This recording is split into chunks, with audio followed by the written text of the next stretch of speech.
Testing 1 2 3. Can people hear me now? Can somebody in the chat give me a shout back? Anything coming through now, audio wise?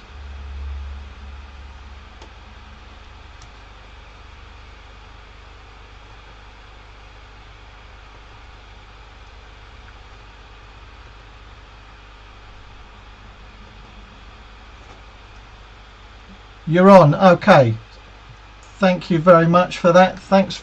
Okay, so let's start again. Very briefly, welcome. I'm joined tonight by my colleague Dean Kinsella from the area engineers team, and Dean's going to be helping us go through some of the questions tonight. As with all of our live Q&A sessions, we'll start off with the question of the week that we posted out through social media earlier today. And then while you're putting your questions in the chat, we'll go through some of the questions that we've held over from previous sessions. So please do start populating the chat with your questions, remembering there's no such thing as a stupid questions, only stupid answers. Please do remember to be respectful to each other in the chat. So if you are trying to help each other out by answering the questions, by all means please do, but be respectful. The whole idea of this evening is that we're trying to help each other with the aim of improving our collective knowledge and understanding of all things associated with BS 767Y and the world of electrical installations. So without any further ado, let's have a look at our question of the week that we posted out earlier today. So earlier today we asked the question, on a construction site, do the site offices have to comply with the requirements in section 704 for construction and demolition sites? And we gave you some alternative answers of yes they do, no they don't, possibly, or it depends on the supply. So so our answer was that it's quite clear. If you look within 7671, the answer is no. So those site offices don't have to comply with the requirements of special location section 704, which is for construction and demolition site installations, and that's clarified in the first regulation within section 704, just which talks about scope, where it makes it quite clear that the section does not apply to installation in administrative locations, construction sites, and gives the examples of offices and meeting rooms. So they don't apply, and it just does remind us that where the general requirements of parts 1 to 6 will still apply, but the special location section 704 don't. Would you add to why it's excluded, Dean? Yeah, we can add a little bit. That the way to look at it is with regards to the welfare areas in general. The safety elements there are, let's say, in a position where there's no change going to take place on a regular basis. So we're not going to be introducing extraneous parts with regards to scaffolding and anything else that might be required to be installed by other tradespersons as part of the project and that particular stage of the work, whereas the welfare areas are, let's say, more well managed, and there's minimal change that take place, and there's less concerns with regards to extraneous parts and with regards to moving vehicles and anything else that may cause damage to the electrical installation. Yeah, absolutely. So the whole environment is different, isn't it? And it's the recognition of why we need a special location for construction sites is because of that harsh environment. You know, we're talking about external influences. We're talking about, as you rightly said, things changing on a day-to-day basis. Steel girders being put into the ground, creating extraneous conductive parts. So yeah, it's seen that the environment in those offices should be very, very different, and therefore we don't need the more onerous requirements that we will do out on the actual site. Okay, we'll take a few of the overrun questions while we get some into the chat. So first one is a common one that we do get to the helpline is are domestic kitchen appliances required to have an isolator for compliance with BS 7671, the requirements for electrical installations? And they wanted a yes/no answer. So do kitchen appliances have to have an isolator? What's our thoughts there, Dean? So what we're saying is a yes, which is nice and straightforward. But we've got a couple of points that we can cover in order to give the rationale as to why it's a yes.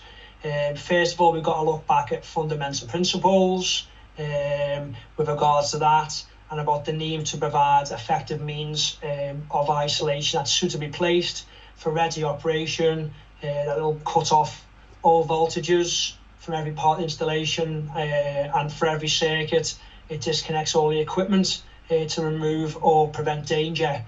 So what we've got to look at is the installation itself with regards to what equipment may be present and to the voltage that's relevant to it. We've got to look at what the definition of equipment is. So we'll go to part 2 to define what they say as equipment, to ensure that it's relevant to the kitchen appliances, which it would be.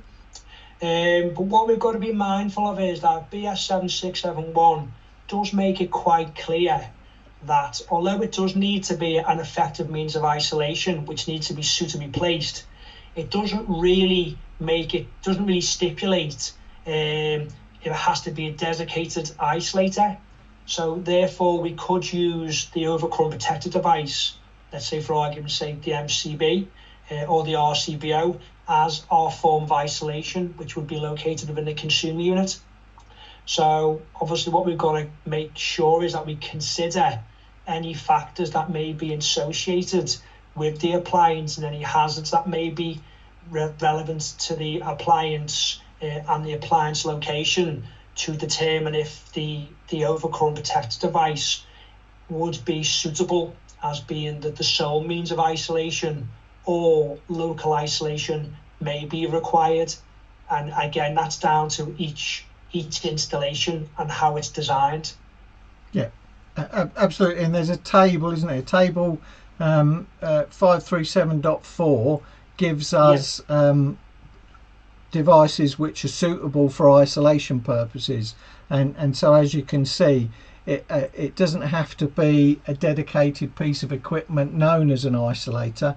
As Dean says, you know, it could be that you use in the overcurrent protective device the breaker in the board as a means of isolation. So yeah, it's based around the hazards associated with the appliance, as to where that means of isolation needs to be, and of course the users of the installation as well, they might require a local means of isolation. So yeah, the location depends, but in a nutshell, for compliance with 7671, every installation, every circuit, every item of equipment needs to have a means of isolation. It's a common misconception that I come across quite often when I'm doing the assessments of the contractors, that they feel like they always have to provide what they believe is a form of isolation for every piece of equipment, i.e. the kitchen appliances within the kitchen, even though sometimes the isolators may be located next to the consumer unit, which is remote from the kitchen appliances. So it's a good conversation to have, to try and get them to understand that what they've done may not have been necessary. So it gets them to have a better understanding with regards to this particular question that's being asked, because they feel like they should always put the isolator or a isolation point next to the equipment, but they don't weigh up any hazards to do with the equipment or any locations. They just feel like they've got to put one in there. Yeah. Okay, another one that we'll have a look at. There are some questions coming in, which is great. We'll just take another one and then we can start to look at some of the questions that are coming into the chat. So another one which is common these days is it permissible to install electric vehicle charging equipment within a meter cabinet? If I kick us off on this one, first of all, this is one of the questions that's actually on Electrical Safety First's RAG, the Wiring Regulations Advisory Group, frequently asked Q&As, and those are answered by a lot of the leading stakeholders in the electrical industry, including ourselves, but including the ECA, the IET, other certification bodies as well, BEMA. So it really is seen as an industry accepted guidance, and that says no, we shouldn't be installing other equipment in the meter cabinet, although it's the cabinet's owned and it's the responsibility of the homeowner. The space within it is designed by the DNO and the electricity providers, so without their permission we shouldn't be installing anything, and our experience tells us that they won't give us permission to install because they've got those reserved spaces for things like smart meters, and obviously they've got to ensure that the commonality of all the equipment in that enclosure is not, there's no detrimental effects either way, so that they won't allow us, or we're certainly not aware of anybody getting permission from the DNO to install equipment within the meter cabinet. And we did actually cover this also in an article in Connections, which had a statement from one of the spokesperson from the ENA, which is the Energy Networks Association, who represent all of the DNOs, and they again categorically said no, we shouldn't be installing equipment in the meter cabinet. Would you add anything to that, Dean? Well, I would just say in that situation, I know it seems a lot of time it's the easiest option out there.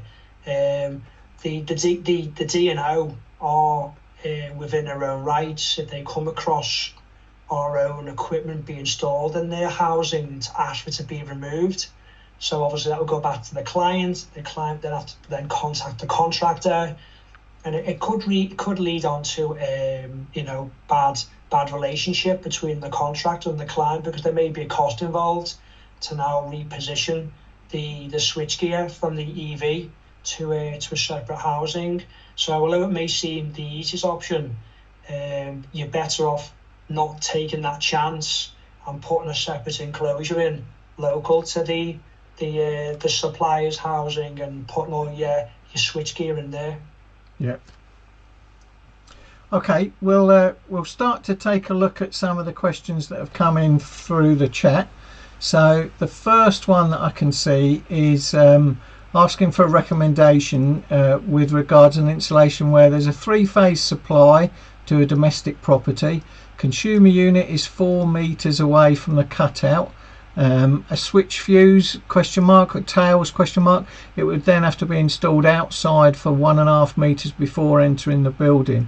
The first thing that I'd pick up on there is the 4 meter distance, because again, experience tells us that the overcurrent protective device in the service head, so the cutout fuse typically, the DNO will only let us use that as our means of protection within the installation, without providing our own method of protection, if we stay within 2 or 3 meters of the service head. So the fact that you're talking about 4 meters is, I believe that they would not allow us to rely solely on that fuse for fault protection of those extended tails. So I think if you're looking at 4 meters, you would need to provide your own means of fault protection for those tails. So something like a switch fused isolator, because of that distance of elongated tails. And then you talk about it would be outside before being installed in the building, so then you're going to either have to use a wiring system or a containment method that provides adequate protection for that length of run as well, in particular while it's outside. So it would be worth having the conversation with the DNO, because it would save you a switch fuse. but on the flip side of that, it's very convenient to have a means of isolation without relying on the DNO to come around and pull cutout fuses. So the installation of a switch fuse, as well as meeting the requirements for fault protection, would also give you that enhanced capability for the future, in that the installation then has its own means of isolation without involving the DNO. Would you add anything to that, Dean? No, I think you covered that quite well, Sam. Yeah, nice points brought forward there from yourself. The next one I can see is, do all cables buried underground need to be mechanically protected? Table A2, which is talking about our installation methods, states it doesn't, as long as it's sheathed. I think the thing I was thinking of about is the reg that talks about buried cables should be either armoured SWA or be in ducting that provides equivalent protection. I was just going to pull up the reg number for that, but yeah, so it they don't have to be they do have to be mechanically protected, because even if not armoured, then the regulation that I'm referring to talks about that the cables have to be within containment which provides equivalent protection. So just bear with us while we find that reg.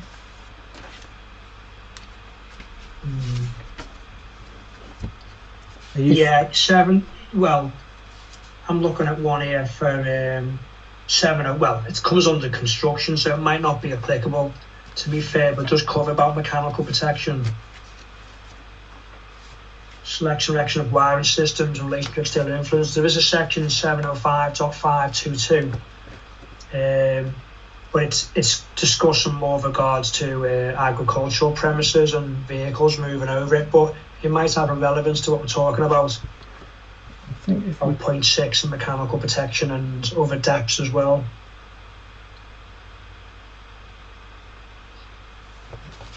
It's so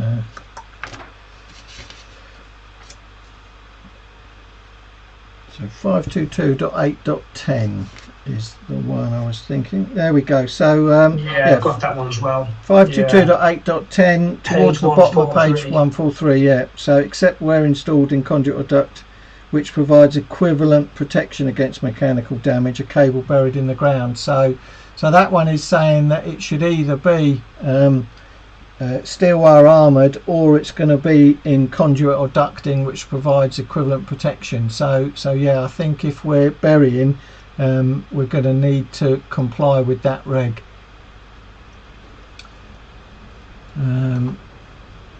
Okay, a couple of questions, sort of non-technical, which we tend to try not to answer on these Monday nights, but very quickly we'll do them. Can this be watched on demand at a later date, because it would make good CPD for our engineers? Absolutely, yeah. You'll find it will be stored on our YouTube channel. And then an earlier question, are the Irish qualifications recognised by the NIC EIC? Just to cover that one, we follow the EAS document, the electrotechnical assessment specification, as do most of the other competent person scheme providers in the UK, and that has got some guidance for non-UK qualifications and what the requirements are. So basically there's an organisation, the name of which escapes me at the moment. It used to be NARIC, they've changed their name, and they will provide you with an equivalent for a non-UK qualification. The intention then is you'd take it to a further education college or a training provider who'd be able to map what the differences are, and you would go down the route of just needing to study and provide evidence that you've completed any additional work to effectively get you to the stage of NVQ level 3 or equivalent. So we won't recognise it because it's all under that EAS umbrella. So what I would suggest for that engineer is get hold of a copy of the EAS document and the qualification guides, which are freely downloadable from the IET website, and that will give you some guidance as to what to do when you've got UK non-UK qualifications. Yeah, the website, or the name now, has changed from NARIC. It's now the UK ENIC. That's the updated version, which deals with international qualifications in comparison to UK qualifications. Yeah. Okay. Installing an electric vehicle charging point on a metal fence within 2 meters of adoptable highway. Is it compliant on a TT system, and how should the metal fence which drops below the ground be treated? Well, you would need to ensure that you've got an equipotential zone, but whether the metal fence would truly be considered an extraneous conductive part or not, you'd need to look at, and there would be some testing that you could do to confirm that. But effectively, if it is an extraneous conductive part and your installation is within that area, and the users of that installation or the users of that charge point could come into simultaneous contact with both parts, then obviously we've got to create that equipotential zone. So yeah, just a little bit more investigation needed as to see whether it truly is extraneous or not. Just on that note, Sam, it's just something that flags up in my brain. Would you be fitting the EV charging equipment on the metal fence? I mean, what's meant by that? Is it, because generally you wouldn't fit it to a metal fence, would you? It would go onto a post or a mounting bracket of some sort. So maybe they're looking at it at a different angle. That should be on a mounting post, but it might be in the close vicinity, touch distance of the metal fence, which may be seen as extraneous part. But I couldn't see it being fixed on a metal fence because it had a special plate welded or fixed to it. Yeah, you're absolutely right, Dean, and I've kind of missed that bit right at the beginning. It does say on a metal fence, and normally we wouldn't suggest that the defence might be considered, the fence might be considered a robust structure that would be suitable for mounting equipment. So yeah, I'm not really sure that would be, but we often talk not so much about EV charging, but about items of equipment in the garden, and guide people away from putting things on fences just because they're exposed to the element and movement caused by wind, etc. So yeah, I think there is some guidance in the special location section for electric vehicles as to what should be, and IP ratings, etc., and that will include not just environmental conditions but also the impact protection and stuff like that for outdoors. So yeah, all of those should be considered. Yeah, and the IET code of practice might have some further information in there for EV charging equipment as well. Okay. So one here that we'll try. What responsibilities do the installers carry out for an incorrect design being installed? So obviously, as part of the declaration in 7671, you're confirming that the installation has been designed in compliance with 7671. So you are making that statement when you complete the declaration on an installation certificate. It goes on to say, and if commissioned wrong, who's at fault? Well, then I think it's very brief, the question, but from what you've said, if you've signed the certificate to complete the declaration that it's been designed and installed to 7671, then that's down to the people responsible for the installation. And it goes on further, third part install box on installation with no recorded departures at design. Yeah, so I think you've kind of covered it at the end there, that it's a 3-part installation, so that gives us the capability of the design, the construction and the test being done by 3 separate bodies. Ultimately it's the person who did the install generally who takes responsibility for the certificate, because they'll be the one who, if it's not designed correctly, should be bringing that up with the organisation that has done the design, and resolving it at that stage. Yeah, that's the difficulty if you've got many parties involved, is trying to make that information clear. I know there's sections obviously on the certificate which should be filled in, but sometimes additional information may be warranted to be recorded on the certificate to make these different sections with regards to responsibilities more clear, I suppose, as well. Yeah. A quick one: does steel work require bonding if it has no exposed parts, i.e. wrapped in plasterboard? Well, it's extraneous conductive parts that require bonding, of which steel work can be one, but ultimately if it's not accessible, then it's not, it doesn't fall within that definition of an extraneous conductive part. So no, if it's not accessible, effectively there's no risk of the users of that installation bridging that and something of a different potential, then it doesn't require bonding. Yeah, I mean, you see a lot of domestic installations high end now where they've got a lot of steel work installed, and they have the steel work going into the ground as well, but then at some point that steel work's going to be boxed in, therefore it's no longer going to be accessible. Even though it might be going into the ground, it's not accessible to touch, therefore there's no potential. Yep. We've got a general one about do you think the prosumer requirements is a good idea? Should this be its own regulation?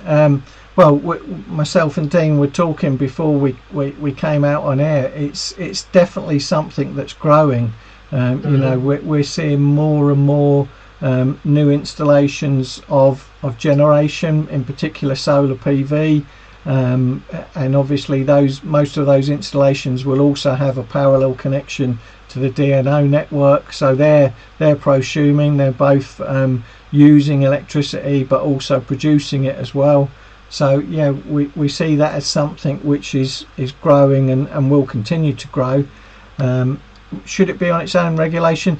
The thing is that they'll, you know, there are issues and impacts on the existing installation, so the danger with splitting it would be that people would perhaps not put the building blocks in place on new installations, so that it could be added at a later date if it was kept separate.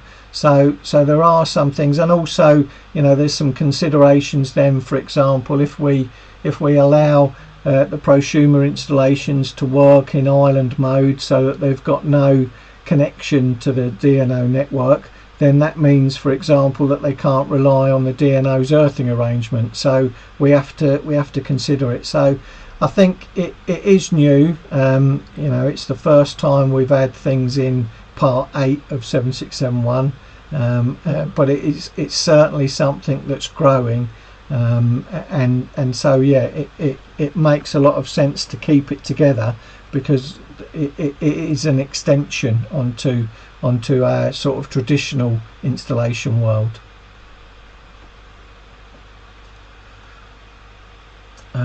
Let's see if we can pick up some others.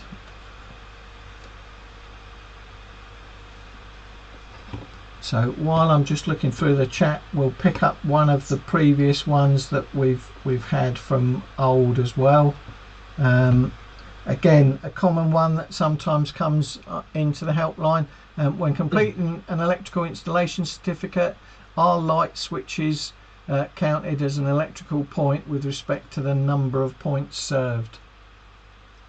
So what's our thoughts there, Dean? Well, our collective thoughts on this is no. So, and the rationale behind that, I'll give you a couple of points. When you're talking about number of points served, it's generally referring to an item which is a current using equipment, and there's many different versions of that to do with fixed wiring. On a lighting circuit, the switch itself is not current using equipment. It's only the luminaires which are drawing the power. So with regards to a light switch, it would be no. With a luminaire, it would be yes. To add on to that, with regards to pendant and a lamp holder, so you get standard batten lamp holder with one lamp, or a chandelier with multiple lamps on it, or an arm with many spotlights on it, they would still be classed as 1 point. It's that 1 point where it's drawing power from. Even though there might be multiple lamps coming off that fitting, that's still classed as 1 point, or one luminaire. So that was still classed as 1 point as well. Then if you look at the principle of socket outlets, because you might have a single socket or a twin socket, regardless of whether it's single or twin, they would both be classed as 1 point, where its current using equipment can be plugged into it. So a switch, no. A lamp with a fitting with one lamp or multiple lamps would be 1 point, and a socket outlet would be a single or a twin would be 1 point as well. Yeah, and perhaps it's worth saying that the intention behind recording the number of points was to give people an idea, to see if things had been changed, if in particular if things had been added. So if somebody was fairly new to the installation and hadn't been involved in any of the work that had been done there, just by having an idea for how extensive the circuits were, by how many points were there on each of those circuits, people could have a look and see, oh, I can see that there's been some additions to this ring main, there's been some additions to this lighting circuit. So that was the idea behind it, that it was just really an informative thing, to help people for the future as much as anything else. Yeah, I mean, if the contractor, in general, as I'm using the word contractor, the installer or the person completing the certificate does want to add more information on there and be more specific, then they could use a continuation page to elaborate with regards to additional points that they want to make clear within the installation. But then that would go on a continuation page as opposed to on the circuit details page. Yeah. I'm just picking up some of the questions that came in before we had the sound issues. So the very first one that came in this evening is, can I split the tails on a domestic install and not have one main switch? So yeah, that's acceptable. You know, if we're bringing the tails into a point of connection, for example Henley blocks, and then taking two sets out, so long as the tails are adequately sized and provided with the required fault and overload protection, that's not an issue. And then each one could then feed a separate board. So for example, one going to the consumer unit in the main property, and the second one going to a smaller garage board looking after the garage. So yeah, it's perfectly acceptable.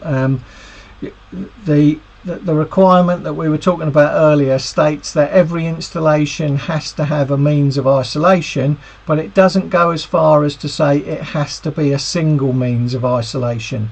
So you can have a situation such as this where you'd have two main switches to provide complete isolation. The only addition then would be some additional labelling at each of the isolation points, to make the users of the installation aware that if they wanted to entirely isolate the installation, they're going to have to operate the main switch at the main consumer unit, but also the main switch at the sub board, or the garage board, or remote board I should say, not sub board, because they'll be fed separately. So yeah, just a little bit of labelling to make it clear that there's now 2 points of isolation, but no problem with splitting the tails.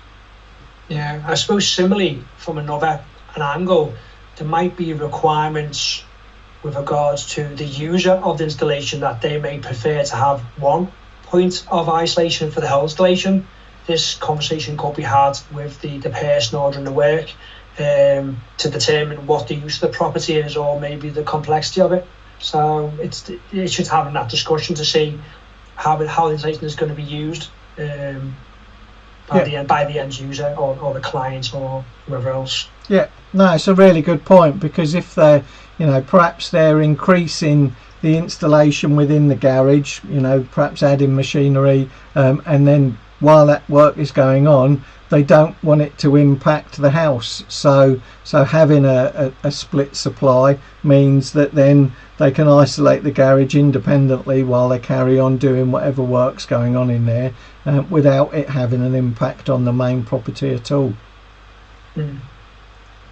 Okay, we'll take one more if I can find one from the so again, in the early parts before we had the sound issues, on new build apartments where the metal stud work is causing earth parallel paths and providing lower resistance than the CPC, is there any concern for the earth fault to travel than the stud work rather than the CPC? So the stud work, I'm not sure that, although in general parallel paths can be advantageous. So for example, if we had metal containment and the metal containment was earthed because it was exposed, then that would provide a parallel path which we could take advantage of. So if we've got parallel paths that we know are part of the installation, that they should be there and therefore they can be relied upon to be maintained, then we can use them. I'm not sure, I know we're just going on the information in the question, but the metal stud work shouldn't be creating a parallel path, because it shouldn't have a connection to the protective conductor. So yeah, not really sure why. In response to the question, what I would say is, if it is a genuine parallel path that should be there and is reliably part of the installation and therefore can be relied upon to be maintained, then there's not an issue in taking advantage of it. But I would check that what actually is creating your parallel path, because the last thing we want it to do is to be based on some damage to the wiring during the installation process, which has created a parallel path which actually shouldn't be there. Okay, crazy again that we've run out of time. We'll just finish with one from that we had again held over. Nice straightforward one to finish for the evening. So what classification code should be given to cables buried in a wall at a depth of less than 50 mil if they don't have RCD protection? So thoughts there, Dean? Straightforward. C3 is recommended. So I'm using the word recommended because this comes from industry guidance, best practice guide 4 issue 6, which is the current industry guidance out there that we should all refer to.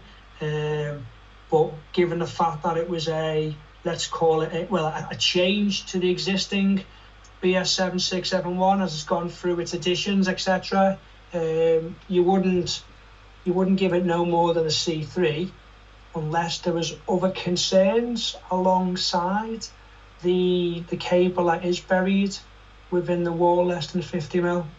But the recommendation is a straightforward C3. Yeah, and well worth, if you're not familiar with Best Practice Guide 4, as Dean says, freely available, can be downloaded from the Electrical Safety First website, and gives industry guidance on a whole range of typical instances, and gives recommendations for them with regards to classification coding. So it's very useful in that you know, we're aware of contractors who provide a copy of this to their clients, so that you know, it almost gives them some backup of why they coded things the way they have, because they can show them that they've done it in line with industry guidance.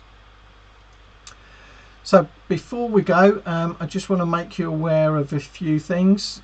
So we've recently restarted our wire program again. So next one coming up is next Wednesday night. So not this week, but next week, October the 11th.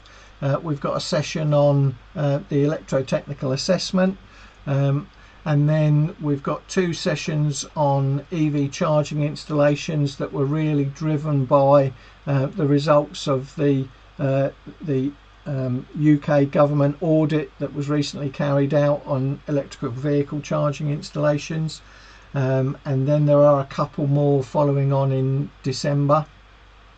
You can sign up for the wire if you go onto our website. You can either sign up for the wire webinars individually, or you can sign up for them all. So yeah, if you haven't done already, well worth doing. Yeah. Hopefully you're aware of, we recently launched at the beginning of September, we launched a consumer campaign about don't DIY.